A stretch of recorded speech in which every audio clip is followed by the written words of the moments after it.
दोस्तों 31 दिसंबर की रात करीब 2 बजे देश की राजधानी दिल्ली में एक पार्टी से दो लड़कियां स्कूटी से अपने घर को लौट रही होती हैं कि तभी घर से 1.5 किलोमीटर पहले एक मोड़ पर सामने से आ रही कार से इनकी टक्कर हो जाती है। कार में 4 लड़के बैठे थे, पर एक्सीडेंट के बाद उस कार में से कोई भी लड़का ये देखने के लिए नहीं उतरता कि वो लड़कियां ठीक हैं भी या नहीं। इधर एक्सीडेंट के बाद एक लड़की जो पीछे बैठी थी वो कार के दूसरी तरफ गिर जाती है और जो लड़की स्कूटी चला रही थी वो अपनी स्कूटी के साथ खुद भी कार के बोनेट के नीचे फंस जाती है। कार में बैठे लड़कों ने इतनी शराब पी रखी थी कि उनको इस बात का होश ही नहीं था कि उनकी गाड़ी के नीचे एक लड़की स्कूटी के साथ फंसी हुई है। एक्सीडेंट के बाद उन लड़कों ने कार को और तेज रफ्तार से भगाना शुरू कर दिया और वो लड़की उस कार और पथरीली सड़क के बीच में रगड़ते रगड़ते अपना दम तोड़ देती है और उसकी दोस्त जो एक्सीडेंट के बाद बच जाती है वो पुलिस वालों को इन्फॉर्म करने की बजाय चुपचाप अपने घर चली जाती है। दिल वालों की कही जाने वाली दिल्ली नए साल के पहले ही दिन पत्थर दिल बन चुकी थी। तो चलिए दोस्तों जानते हैं कि आज की कहानी में वो दोनों लड़कियां कौन थी, उस रात वो कहां से आ रही थी और उसकी दोस्त ने पुलिस वालों को इस एक्सीडेंट की खबर क्यों नहीं दी और आखिर में वो 4 लड़के कौन थे, उनका बैकग्राउंड क्या था और कैसे इन 4 लड़कों की कहानी में 3 और लड़के जुड़ गए। सब कुछ मैं आपको आगे कहानी में बताऊंगी, पर उससे पहले अगर आपको ऐसी इंटरेस्टिंग क्राइम स्टोरी सुनना पसंद है तो हमारे इस चैनल को सब्सक्राइब कर लें और सब्सक्राइब बटन के बगल में बनी घंटी को दबाना ना भूलें। तो चलिए दोस्तों कहानी शुरू करते हैं। देश की राजधानी दिल्ली में जहाँ एक तरफ कड़ाके की ठंड पड़ रही थी तो वहीं नए साल के आने की खुशी में सभी लोग पार्टी करने के लिए अपने अपने घरों से बाहर निकले हुए थे। इन्हीं लोगों में से एक थी अंजलि, जो 31 दिसंबर की शाम को 6 बजे अपने घर से एक पार्टी में जाने के लिए निकलती है। अंजलि दिल्ली के अमन विहार इलाके की रहने वाली थी। अंजलि के पापा की 8 साल पहले ही मौत हो चुकी है। अंजलि की माँ की दोनों किडनियां खराब हो चुकी हैं, जिसकी वजह से वो अक्सर बीमार ही रहती है और माँ की इस बीमारी की वजह से उसके घर का खर्चा इतना ज्यादा था कि उसे पार्ट टाइम इवेंट मैनेजमेंट का काम भी करना पड़ता था। 31 दिसंबर की शाम को अंजलि अपनी माँ से बोलती है कि उसे एक पार्टी को ऑर्गेनाइज करने का काम मिला है और पार्टी न्यू ईयर की है, इसीलिए उसे लेट हो जाएगा घर आने में। इसके बाद अंजलि अपनी स्कूटी लेकर अपने एक दोस्त के घर जाती है जिसका नाम है निधि। कहने को तो वो एक ब्यूटी पार्लर में काम करती है, पर असल में दोस्तों वो क्या काम करती है ये तो उसकी माँ को भी नहीं पता।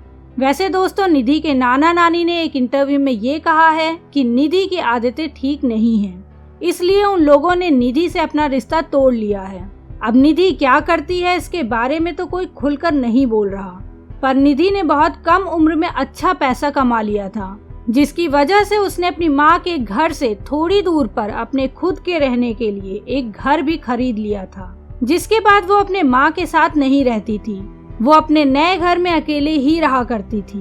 तो दोस्तों अंजलि अपने घर से निधि के घर आती है और यहाँ से फिर से ये दोनों लड़कियाँ विवान नाम के ओयो होटल में जाती हैं। इस होटल में इन्होंने 2 रूम बुक करवाया था।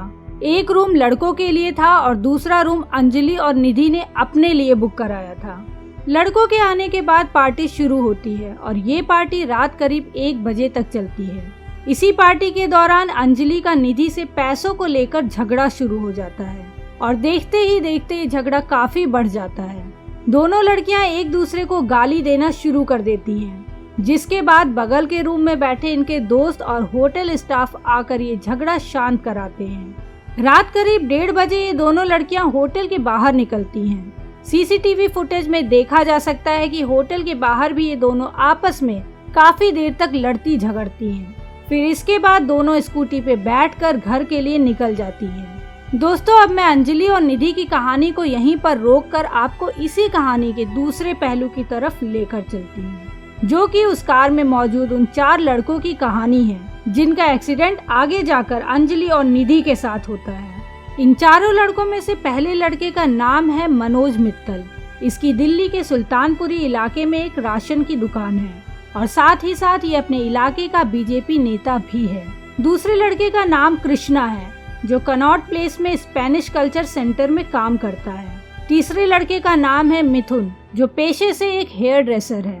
चौथे लड़के का नाम है अमित खन्ना, जो उत्तम नगर में SBI बैंक के क्रेडिट कार्ड विभाग में काम करता है। 31 दिसंबर की शाम ये चारों दोस्त न्यू ईयर का जश्न मुरथल में मनाने का फैसला करते हैं। इसी के बाद अमित, कृष्णा और मिथुन शाम करीब 6 बजे अपने अपने घर से सुल्तानपुरी में मनोज मित्तल की राशन की दुकान पर पहुंचते हैं। न्यू ईयर की वजह से दुकान जल्दी बंद हो चुकी थी। फिर चारों उसी दुकान में बैठकर शराब पीते हैं।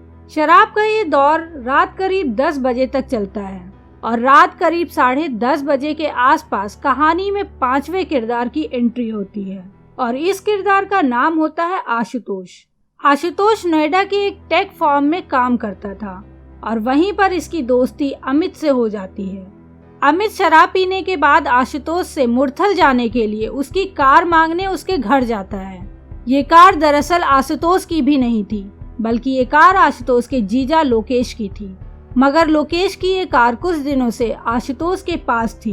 अमित कार लेकर मनोज मित्तल की राशन की उसी दुकान में वापस पहुंचता है जहां सब शाम से शराब पी रहे थे। इसके बाद रात करीब 10:30 से 11:45 बजे के बीच चारों सुल्तानपुरी से मुरथल के लिए निकल पड़ते हैं। सुल्तानपुरी से मुरथल तक कार अमित चला रहा था। मुरथल जाने के रास्ते में भी चारों ने जमकर शराब पी।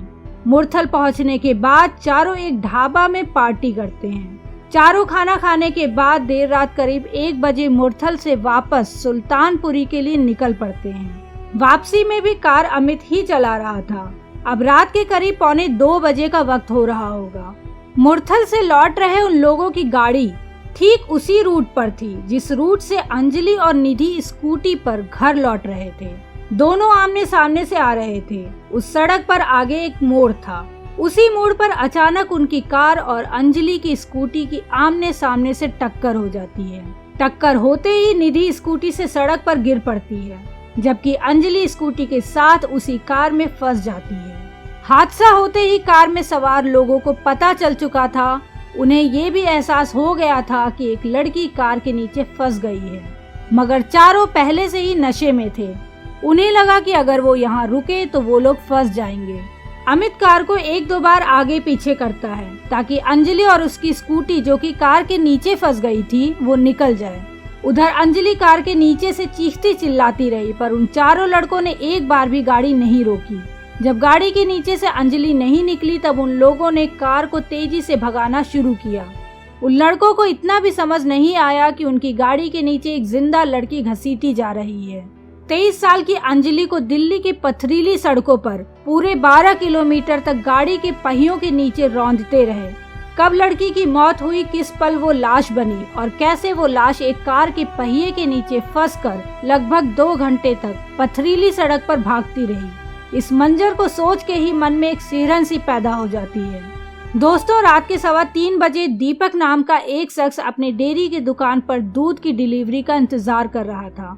तभी वो इस बलेनो कार को आते देखता है जिसके पहियों के नीचे अंजलि घसीटी जा रही थी। उसे लगा कि कार के नीचे किसी को बांधकर घसीटा जा रहा है। फिर उसने तुरंत 112 नंबर पर कॉल किया और इसकी सूचना पुलिस वालों को दी।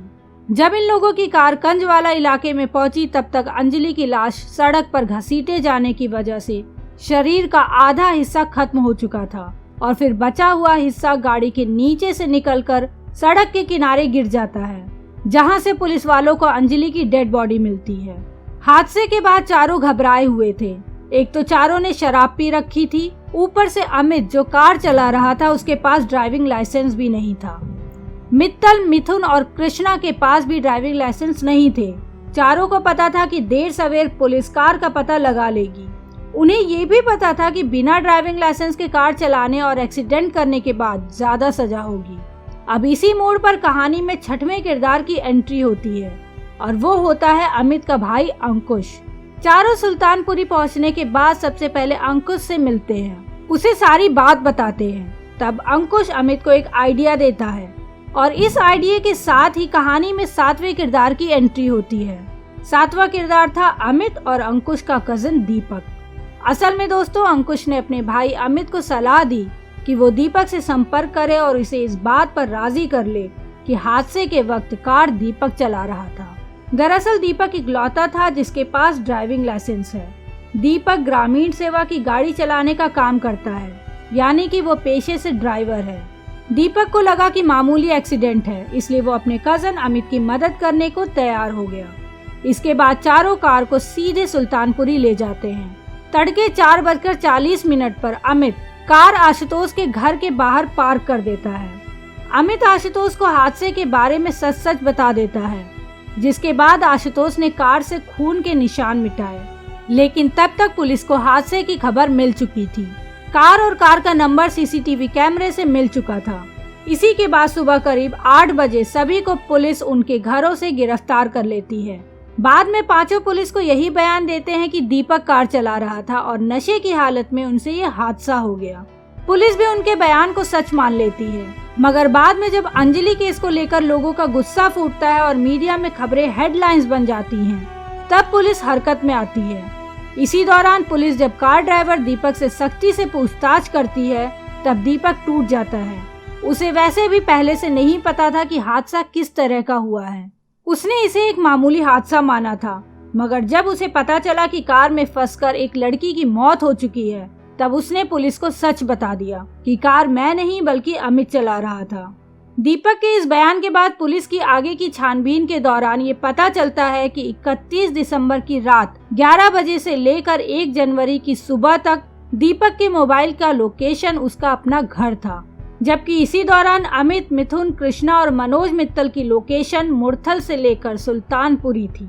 यानी ये साफ हो गया कि हादसे के वक्त दीपक कार में नहीं बल्कि अपने घर पर था। दोस्तों, इस केस में पुलिस अभी भी कई एंगल से जांच कर रही है, क्योंकि इस केस से जुड़ी अंजलि की दोस्त निधि के कई बयानों पर पुलिस को शक है। दोस्तों, निधि पहले भी एक केस में पकड़ी जा चुकी है। असल में दोस्तों, करीब 2 साल पहले निधि 10 किलो गांजा के साथ आगरा स्टेशन पर पकड़ी गई थी और इस समय वो बेल पर बाहर है।